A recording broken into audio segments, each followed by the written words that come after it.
La Bible dit dans Psaume 119 et le verset 1, « Et heureux ceux qui sont intègres dans leur voie, qui marchent selon la loi de l'Éternel. » Nous allons étudier un petit peu le psaume 119, mais il faut prier avant. Prions. Merci Seigneur que tu nous as donné ta parole. Aide-nous à comprendre et à mettre en pratique pour toi et pour ta gloire. Dans ton nom, je te prie Jésus. Amen. Le psaume 119, c'est le plus long de tous les psaumes. C'est le plus long de tous les chapitres de la Bible. Il y a 176 versets dans ce psaume, le plus long. Et c'est intéressant à moi, deux psaumes avant, le psaume 117 est le plus petit de tous les chapitres dans la Bible. Il n'a que 2 versets. Je vais lire le psaume 117. « Louez l'Éternel, vous toutes les nations, célébrez-le, vous tous les peuples, car sa bonté pour nous est grande, et sa fidélité dure à toujours. Louez l'Éternel. L'amour éternel de Dieu, louez l'Éternel, la louange. » Et nous allons voir dans ce psaume 119 2 choses accentuées. La parole de Dieu. On m'a dit que dans ce chapitre de la Bible, la plus grande chapitre avec plus de versets que tous les autres chapitres de la Bible, chaque fois, dans chaque verset, ça parle de la parole de Dieu, avec beaucoup de mots. La loi, comme on vient de lire, les préceptes, les commandements, les statuts, beaucoup de mots qui parlent simplement de la parole de Dieu. Donc c'est un psaume qui accentue la parole de Dieu, la nécessité de la parole de Dieu, de le connaître, de l'apprendre, de le lire, de le mettre en pratique surtout. Ça, c'est l'objectif. L'objectif n'est pas de connaître la Bible, mais de la mettre en pratique. Jésus a dit la même chose dans ses enseignements. Mais ce qui m'intéresse, après l'introduction, après les premiers 2 ou 3 versets, après les premiers 2 versets, chaque verset de 119 est aussi une prière. Celui qui l'a écrit parle de la parole de Dieu, mais dans une prière. Chaque verset est une prière. Donc, ce qui est accentué, vous allez voir, ce qui est accentué dans Psaume 119, c'est la parole de Dieu et la prière. Donc, avec Psaume 117, nous avons la louange. Ici, nous avons la prière et la parole de Dieu. 3 choses très importantes. C'est 3 des 4 choses qui doivent se trouver dans une assemblée de croyants avec la communion fraternelle. La louange, la parole de Dieu, la prière et la communion fraternelle. Si vous avez les 4 choses-là, vous avez une vraie église biblique évangélique, à mon avis, selon mes études de la Bible. Et heureux ceux qui sont intègres dans leur voie, qui marchent selon la loi de l'Éternel. Pourquoi la loi, ça parle de la parole de Dieu? À ce moment, quand ça a été écrit, on n'avait que la loi. On avait la loi. Les premiers 5 livres de la Bible, c'était la parole écrite de Dieu que Dieu a donnée à ce moment. Maintenant, nous avons toute la parole écrite de Dieu. Quelle bénédiction pour nous. Pourquoi Dieu nous a donné sa parole écrite? Afin que nous puissions être heureux. Le bonheur est toujours lié avec ce livre. Ce qui est écrit là-dedans est la nécessité de mettre en pratique. Ça donne le bonheur, la joie de vivre. Le mieux que nous puissions suivre la parole de Dieu sera la mesure de notre joie. Ça va nous donner le bonheur et la joie. C'est appelé la loi de l'Éternel. Qu'est-ce que c'est l'origine de ce livre? Dieu. Il a inspiré les gens de l'écrire. Il y a beaucoup pendant des centaines d'années. Le dernier à écrire, c'était l'apôtre Jean. Il a écrit le livre d'Apocalypse. Et maintenant, nous sommes dans les psaumes. Beaucoup ont été écrits par le roi David. Et celui-là, c'est un psaume de Aleph. Un des autres qui a écrit quelques-uns des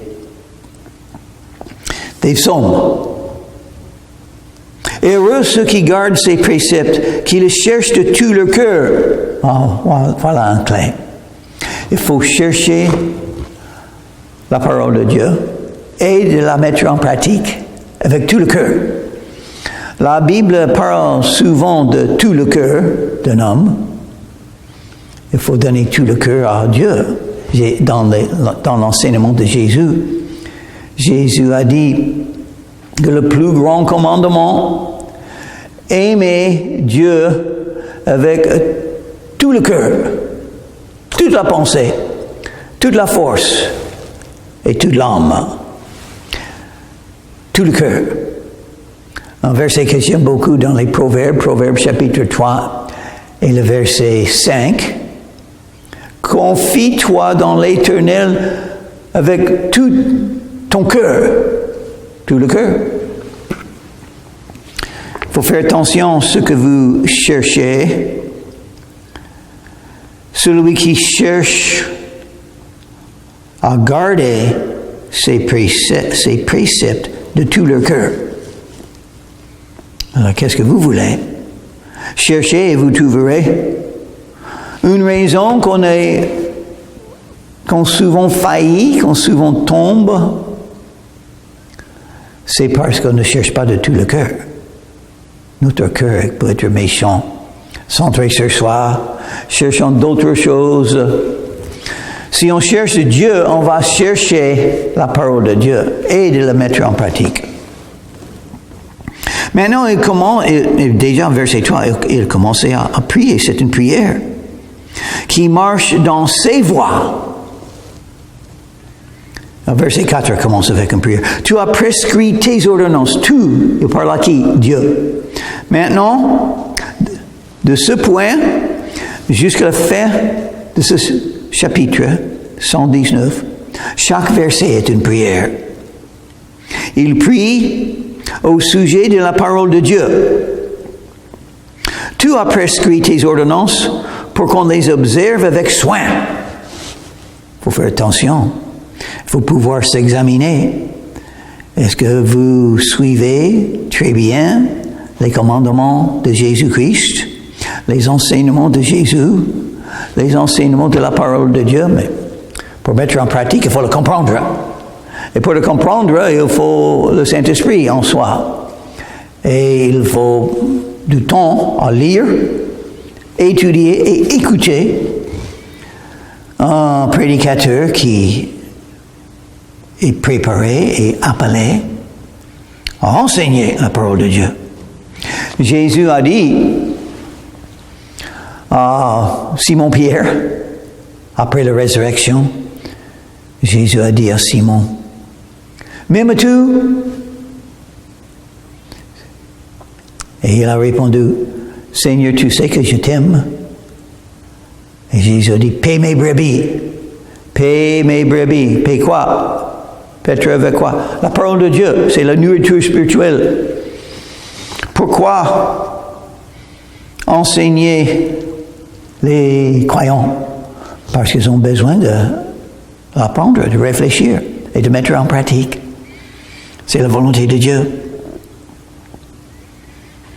Puissent mes actions être bien réglées afin que je garde tes statuts. Oh, maintenant, celui qui a écrit reconnaît. Oui, c'est une grande responsabilité de connaître et mettre en pratique la parole de Dieu. Donc, il faut que je sois aidé. Je suis faible. Il me faut l'aide de Dieu pour faire ça. Mais ça, c'est l'objectif. Quand on lit ce chapitre avec cette accentuation sur la parole de Dieu, on reconnaît, c'est difficile. Je suis faible.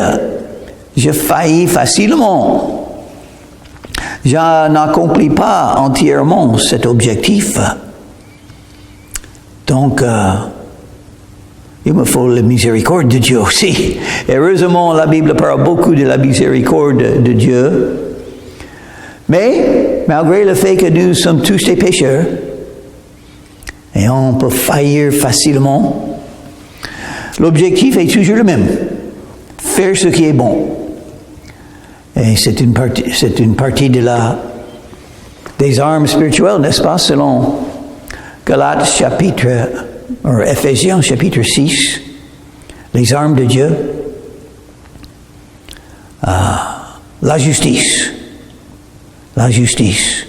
Il faut faire ce qui est juste, mais comment connaître ce qui est juste? Les principes de la Bible. Vous avez une décision à faire. Quel principe de la Bible touche à cette situation? Il faut faire ce qui est droit et ce qui est juste, pas ce que vous voulez. Ça, pas ce que vous pensez, comment être heureux, parce que vous serez heureux si vous obéissez la Bible. Alors je ne rougirai point à la vue de tous tes commandements, pas une partie, tout. Je te louerai dans la droiture de mon cœur. Encore, elle parle de cœur. Verset 2, cherchez. Il faut chercher la parole de Dieu de tout le cœur. Verset 7, il parle de la droiture de mon cœur, parce que les actions sont le résultat des pensées dans le cœur, l'intérieur, profondeur du cœur, dans votre âme. Ce que vous pensez, vous ferez, souvent. Donc, si vous pensez, réfléchissez sur la parole de Dieu, ça va changer vos actions. Je te louerai dans la droiture de mon cœur en apprenant les lois de ta justice. Qui est juste? Dieu. Nous sommes méchants. Nous faisons l'iniquité facilement parce que nous sommes dans la chair. Et la chair, elle n'est pas soumise à la volonté de Dieu. La chair veut se plaire, pas plaire à Dieu. La chair dit, je veux ce que je veux et je le veux maintenant. Ça, c'est la chair qui parle comme ça. Et c'est dans nous. C'est séduisant. Il monte facilement, la chair. Voilà la vérité. C'est comment être heureux? Comprendre et mettre en pratique la parole de Dieu. La chair monte. Il essaie à nous pousser à faire des choses qui ne sont pas selon la parole de Dieu. C'est un mensonge. Je veux garder tes statuts. Ne m'abandonne pas entièrement. Donc, comme Paul a dit, malheur à moi. Malheur à moi. Qui me délivrera de ce corps de mort? Dieu, Jésus. Je veux obéir la parole de Dieu. Je veux suivre Jésus. Je veux faire ce qui est juste et bien selon la parole de Dieu, mais je ne peux pas le faire moi-même. Je suis trop faible. Donc je prie. Cette prière-là. Ne m'abandonne pas entièrement. Jésus nous a dit de prier comme ça, dans ce que nous appelons notre Père, de nous garder de tomber dans la tentation. Emmenez-nous pas afin que nous puissions être délivrés du méchant. Il faut l'aide de Dieu. Il faut prier Dieu comme c'est fait dans le psaume 119, verset 9. Comment le jeune homme rendra-t-il pur son sentier? D'être pur, ne pas tomber dans la convoitise, comme la plupart du monde. Comment faire ça? On commence, on est un jeune homme, une jeune. Comment avoir une vie pure? Il va le dire. En se dirigeant d'après ta parole. C'est un peu. Seigneur, je sais, si je puisse simplement faire ce que la Bible me dit de faire, ça va marcher pour moi. Je sais. Donc, il accepte la vérité, c'est un commencement. Il reconnaît que la Bible est bonne. Il faut le connaître, il faut le mettre en pratique. Il reconnaît ça. Ça commence. Et puis verset 10, il dit, « Je te cherche de tout mon cœur. » Voilà encore, tout le cœur. On ne peut pas chercher Dieu avec une partie du cœur. Ça ne marchera pas. On ne peut pas chercher de connaître et mettre en pratique la parole de Dieu avec une partie de votre cœur. Ça ne marchera pas. Il faut le faire avec tout le cœur. Afin de ne pas pécher contre toi. Puis il dit en verset 10, « Ne me laisse pas m'égarer loin de tes commandements. » Ne me laisse pas m'égarer loin de tes commandements. C'est très facilement d'éloigner de Dieu. Chaque jour, il faut se confesser. Chaque jour, il faut prier comme ça à Jésus pour demander l'aide, pour demander que sa volonté se fasse, pour demander qu'on puisse continuer à marcher avec lui. Parce que le moment qu'on s'arrête de chercher les choses comme ça, on va commencer à s'éloigner de Dieu. Mais il y a une chose qu'on peut faire si on a la sagesse de le faire. On peut s'examiner et dire, oui, je dois m'approcher encore à Jésus. Je suis en train d'aller par là, mais Jésus est par là. Je dois m'approcher de lui. Il ne faut pas aller plus loin de Jésus. Un problème pour quelques-uns des croyants, ils commencent à partir de Dieu et ils continuent. En Jean chapitre 1, verset 9. Si nous confessons nos péchés, qui est nous? Tous les croyants. Si, parce que quelques-uns ne font pas. Pourquoi il y a quelques croyants qui s'éloignent de Dieu? Ils s'arrêtent de se confesser. Nous sommes tous faibles. Hein? Nous sommes tous toujours dans la chair. Et on peut facilement commencer à s'éloigner de Dieu. Mais il faut avoir l'habitude de s'examiner. Non, non, je commence à aller dans le mauvais sens. J'ai fait quelque chose qui n'est pas droit. Oui, je vais venir à Jésus. Parce que si nous confessons, je vais confesser mes péchés. Mon péché à Jésus. Et comme ça, je reviens à lui aujourd'hui et je recommencerai à marcher avec lui. Si nous confessons nos péchés, pas de doute, on va pécher. Si vous êtes dans la chair, et l'apôtre Paul parle de lui-même. Si nous confessons nos péchés, il parlait de lui-même aussi. Pendant qu'il est en train d'écrire une partie de la Bible, il parlait de lui-même. Si nous confessons nos péchés, il est fidèle et juste. Il est fidèle et juste. On a lu la même chose. Psaume 117, n'est-ce pas? Louez l'Éternel parce que sa fidélité dure a toujours une chose qu'il fait dans sa fidélité. Il pardonne des péchés, des croyants qui veulent continuer à suivre Jésus. Il pardonne toujours. Il est fidèle et juste de nous pardonner et nous purifier de toute iniquité. Ah, le pardon que Jésus donne, c'est très bien. Vous pouvez être pur encore, sans péché dans les yeux de Dieu, tout à fait pardonné, et encore, marchons avec Jésus dans cette vie. Si vous ne faites pas ça, vous allez vous éloigner de plus en plus.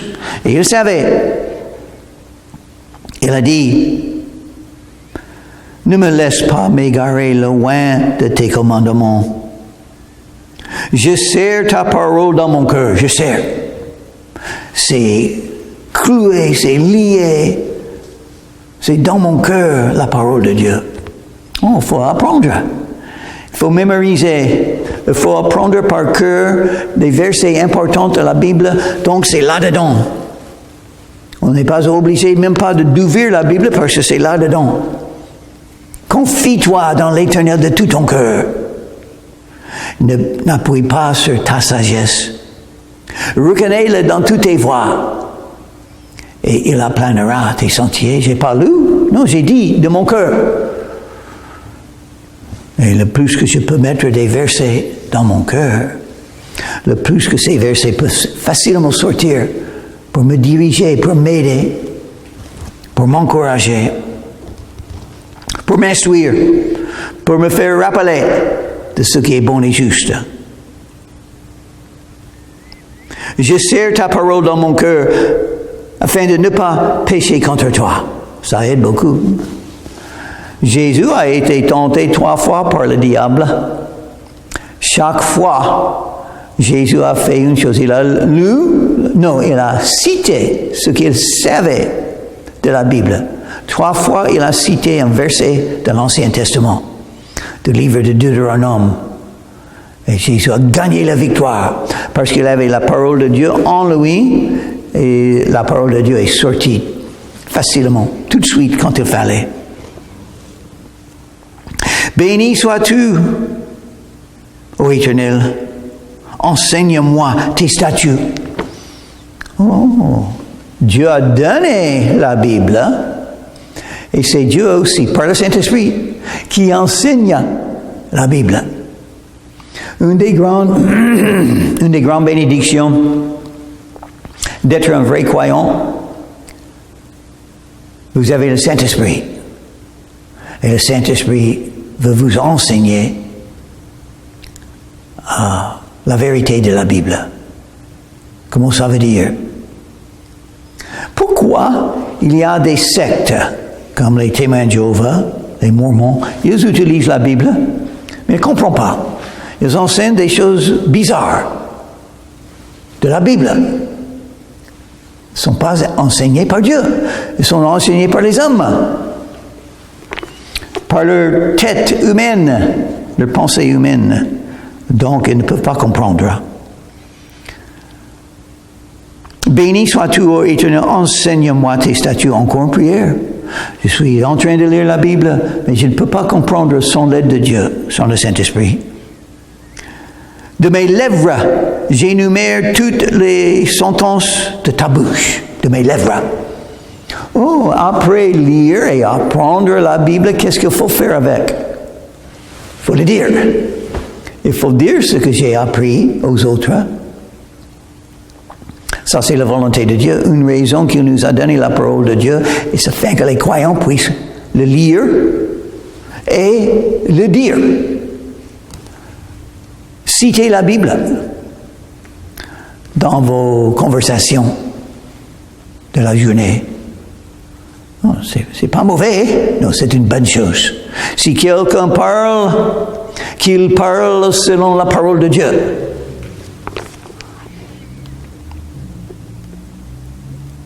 Verset 14. Je me réjouis en suivant tes préceptes comme si je possédais tous les trésors. La valeur de la Bible. Jésus a Le ciel et la terre passeront, mais mes paroles ne passeront pas. Tout ce que vous pouvez voir, même nos vies, nous allons mourir. Nous sommes là pour un peu de temps. Et tout ce que vous pouvez voir va partir un jour. Une chose qui ne partira pas, la parole de Dieu. Quelle valeur, quel trésor. Est-ce que vous comprendrez le trésor qui est la Bible? D'avoir les pensées de Dieu écrites. Dieu nous a donné ces paroles. Et je l'ai dans ma main. Je peux le lire quand je veux. Je peux prendre des versets importants en cœur. Je peux les citer. Moi, un pécheur, un pauvre homme sur la terre, avec beaucoup de limites et de problèmes et de péchés. Mais je peux confesser mes péchés, je peux continuer à suivre Jésus et je peux citer la parole de Dieu. Quelle bénédiction! Je médite tes ordonnances. J'ai tes sentiers sous les yeux. Je médite les ordonnances. Et il faut faire attention à ce que vous méditez. Ce que vous méditez va contrôler votre vie. Ce que vous méditez va décider le sentier que vous allez prendre. Est-ce que vous êtes en train de prendre la voie que Jésus vous a donnée? Non. Une chose nécessaire pour suivre Jésus, pour faire ce qui est juste, méditer sur la parole de Dieu. Réfléchir. C'est bon de faire ça. Je fais mes délices de tes statuts. Je n'oublie point ta parole. Dieu nous a donné un cerveau. Est-ce que vous savez comment contrôler votre cerveau? Oubliez le passé, mais il ne faut pas oublier la parole de Dieu. Se rappeler de la parole de Dieu. Se rappeler des enseignements de Dieu. Se rappeler des souvenirs de la bonté de Dieu, le pardon de Dieu, le sacrifice de Jésus-Christ, l'amour éternel de Dieu qu'il a pour nous. Fais du bien à ton serviteur pour que je vive et que j'observe ta parole. Voilà la prière qu'il faut prier. Oh Seigneur, j'aimerais bien obéir à ta parole, mais je suis faible. J'ai beaucoup de désirs en moi et j'ai peur que je ne vais pas obéir à ta parole. Aide-moi. Il va vous aider si vous priez comme ça, parce que c'est sa volonté. Je suis un étranger sur la terre. Ne me cache pas tes commandements. Oui, parce que chez nous, c'est où? Le paradis. Et on n'est pas encore là. On est en train de faire un voyage dans un monde qui ne connaît pas la parole de Dieu et qui n'aime pas la parole de Dieu. Mais nous aimons. Nous lisons. Et nous voulons mettre en pratique. Qu'est-ce que c'est votre prière? C'est la même chose. N'est-ce pas? Si vous ne connaissez pas Jésus, ça veut dire que vous ne connaissez pas comment vivre. Voilà la vie qu'il faut avoir. La vie de foi, c'est le meilleur de toutes les vies. Et Dieu nous a donné la meilleure de toutes les vies en nous donnant la parole de Dieu, la Bible. Prions. Seigneur, aide-nous à comprendre ta parole et mettre en pratique. Et pitié de nous. Aide-nous à le faire vraiment dans ce temps, dans cette époque, quand le monde est en train d'éloigner de toi et de ta parole. Aide-nous de ne pas les suivre, mais de suivre Jésus et l'exemple de ce grand psaume, le psaume 119. S'il y a quelqu'un qui entend ces enseignements, qui n'est pas sauvé, que le Saint-Esprit puisse toucher les cœurs, qu'il puisse être sauvé. Dans ton nom, je te prie, Jésus. Amen.